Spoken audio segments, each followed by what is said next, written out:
What's going on, everybody? If you love the Baltimore Ravens draft already, I promise you're going to come away from today's video and love it even more, okay? I got some great evidence why Baltimore had a great draft. And then on the second half, we're going to break down a little bit of War Room audio and talk about a player that Baltimore almost picked over their first round selection. Stick around for that.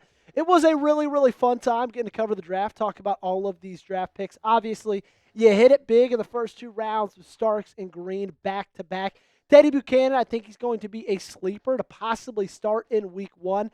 You got a lot of really good guys in round 5 and early round 6. None that really jumped off the page and excited you too much. And then you rounded it out with Aeneas Peebles, Robert Longerbeam, Garrett Dellinger, a really, really great 3-run stretch on picks right there that I think are going to be phenomenal depth pieces. And I expect Longerbeam to make a massive jump from year 1 to year 2 going into 2026. Make sure you guys give me a follow on X. Okay, I'm currently sitting at 886 followers. 14 away from 900. That is the goal today.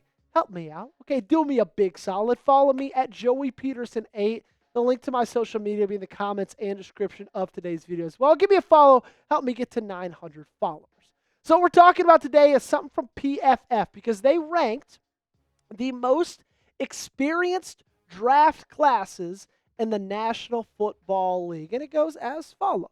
Seattle Seahawks at number 1, 22,970 snaps in their draft class. Las Vegas at number 2, 22,874 snaps in their draft class. And there are the Baltimore Ravens at number 3 with 22,561 snaps in their 11 players selected. Thomas Valentine went a little bit deeper.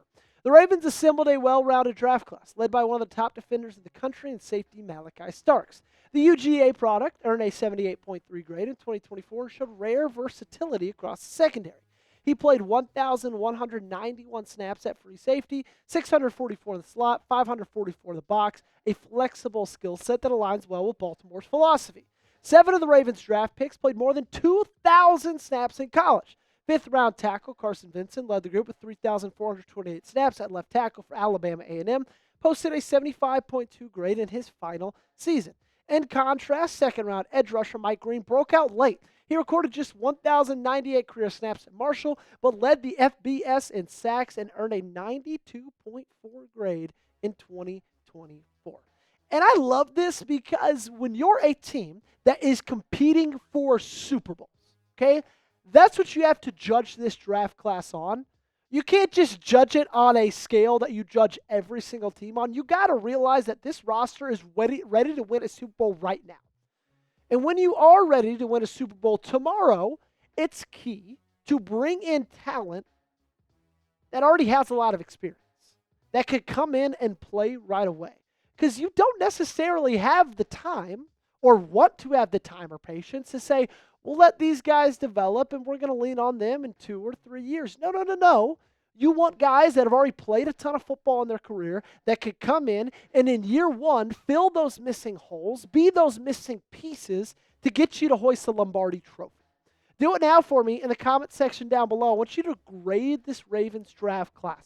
I've asked you to do this a ton over the last couple of weeks, months, I guess. It's been over a month since the NFL draft, or just around about a month. I want you to grade for me. In the comment section, give me an A, B, C, D, or F.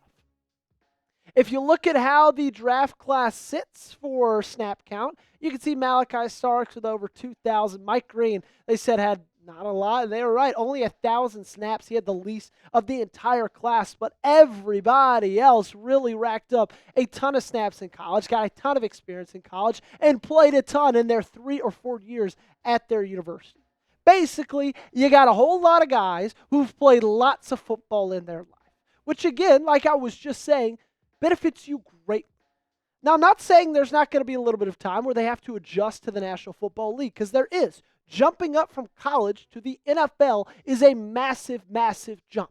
But it helps make that jump when you've played a lot of football already. Basically, this should just cut down the time that it takes to adjust, because you've already had a lot of snaps in your career. There's 6 players in that draft class that I expect to contribute year 1. Malaki Starks, Mike Green, Teddy Buchanan, Tyler Loop, LaJohntay Wester, and Anais Peoples. Now, I'm not saying that everybody else who doesn't contribute is a massive failure. And I'm not saying the other guys won't get snaps from time to time. But those 6, I expect you to see them in every single game that's played. Of those 6, 2 of those guys are pretty much guaranteed year 1 starters at this point. Malaki Starks in the safety position and Tyler Loop in the kicking position. Okay? I'm pretty positive. I bet a lot of money that both those guys will be in the starting rotation week 1 for the entirety of the season.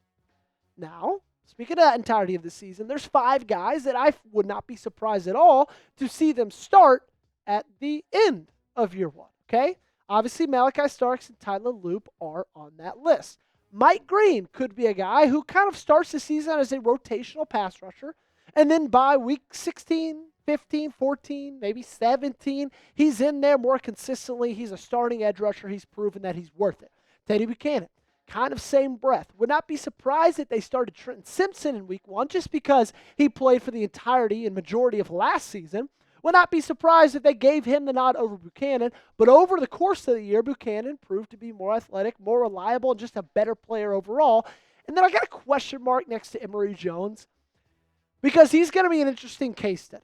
Played tackle in college, and so there's still that big question mark whether or not they're going to move him from tackle to guard, which I think they should. But also he's dealing with a labrum issue, an injury right now. So he didn't play in rookie minicamp. He's not going to play in OTAs. He's scheduled to be back by training camp, but that's not going to happen until early July. And so he's going to miss out on a lot of those massive reps that a lot of these guys are getting. So I think that's going to hurt his ability to start in the beginning. But if he proves to be a really good player throughout the course of the season, would not be surprised if he took over Daniel Fa'alele or Andrew Voorhees' spot. Let me know in the comment section, which rookie are you most excited for? I still think mine is Mike Green. Mike Green, Malaki Starks. That's going to be a toss-up. You let me know yours in the comments right now. So coming up, we're going to give you a peek into the Ravens war room. They released a video on social media that was really, really cool, and they actually showed them debating one safety over the other. Malaki Starks and another guy. I'll tell you all about that in just a second. Make sure you guys head over to chatsports.com/Ravens t-shirt to get this t-shirt in your closet right now. Look, it's May. It's hot. I know in Baltimore it probably isn't as hot as it is in Dallas, Texas. It is a crisp 92 degrees right now in DFW. But still, I know the summers can get a little bit warm in Baltimore. That's why you got to get one of these t-shirts. You can cut the sleeves off even if you want to. You can do whatever you want. But all I know is you got to look sweet while you're rocking your favorite team and their merch. So chatsports.com/Ravens t-shirt was where you got to go.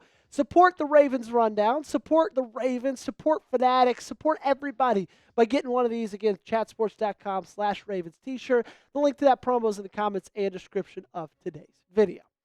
So the Ravens posted this video on Twitter inside the war room right when they were trying to make their first round selection. It starts off by Eric DeCosta saying, "Hey, Andrew and Joey." Not me. I wish it was. "Come down here. I'm going to put you guys on the spot," because he had to ask them a question, and here's how it went. "I know you both like Starks, so who would you take?" And I don't know which one's Andrew, which one's Joey, so I'm just going to call him Scout. The Scout said Starks.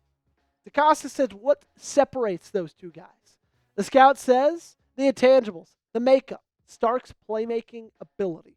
And then EDC follows saying, "Honestly, I'd take Starks if it's those two." So in my opinion, I think they're debating between Malaki Starks and Nick Ebenwari, the safety out of South Carolina. Now, why do you think I know this? Well, I did a little bit of investigating, and I'm going to trademark this, Joey Petersen's investigative services. If you zoom in to the computer right there, I believe that's John Harbaugh, you can see a little bit of South Carolina game film. You can see that big Gamecock logo right there on the computer. And so you kind of got to believe that's the two they're debating between. And also, those are really the only guys you can compare is two different safeties.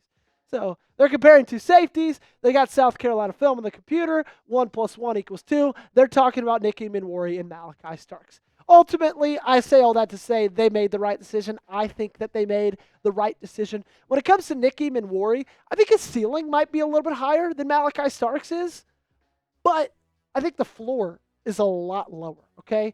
He's a little bit more athletic. He's bigger. He's faster.